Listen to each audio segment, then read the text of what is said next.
and beyond them the thatch of the lodge and outbuildings was obliterated by licks of flame and churning black smoke. Cautiously, swords drawn, Oliver and Gawain abandoned the cover of the trees and approached the stockade. A man's body sprawled across the gateway. There was a gaping wound in his throat, and he had been stripped of every garment but the loincloth that he had stained in his death throes. A large black hound lay nearby, its breast split open. Gawain grimaced and looked around nervously. "Best leave. There's nothing we can do here, and whoever did this must still be close." Ignoring him, Oliver entered the compound. Smuts of soot soared on a fire wind, and gusts of heat belched at him. Bodies were strewn haphazardly across the courtyard, butchered in flight, to judge from the number of wounds to the back.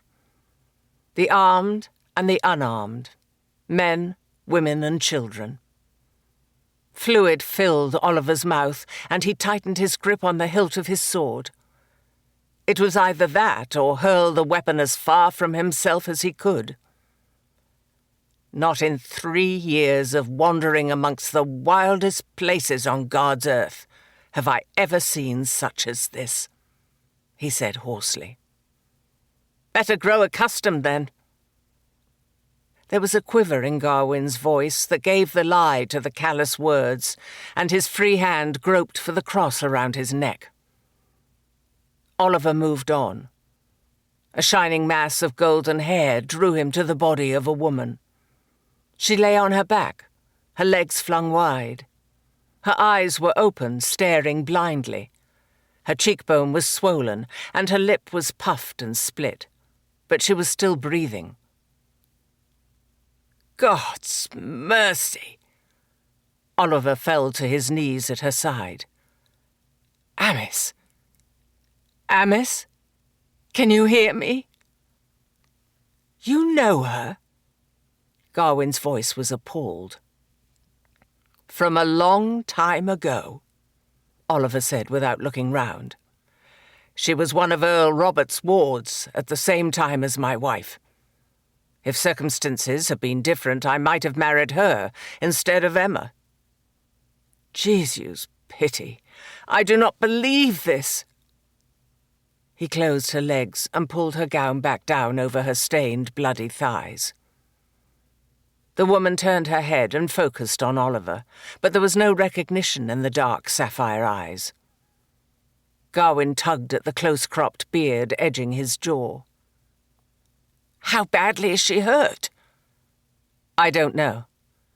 Knocked down and raped, as far as I can tell. We can't leave her here. Go and fetch the horses."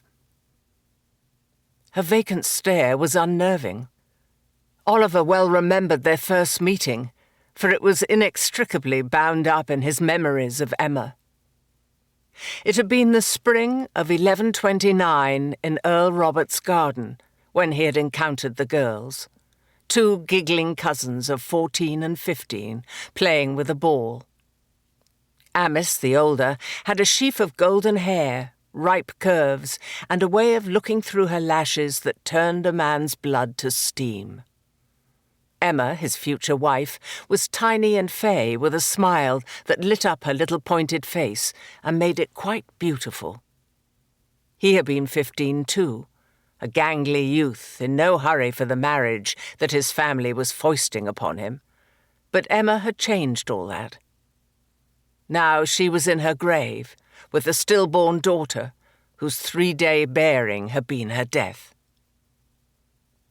The year of their wedding, Amice had become one of old King Henry's concubines, and had borne him a lusty son. It was the last Oliver had seen of her, if not heard, until now. "Go on, Gawain. Damn you, stop gawping and bring the horses," he repeated on a ragged snarl. When Gawain still did not move, Oliver raised his head and looked round, his lungs filling with a bellow. Then he too saw the young woman standing against the well housing, a wooden bowl.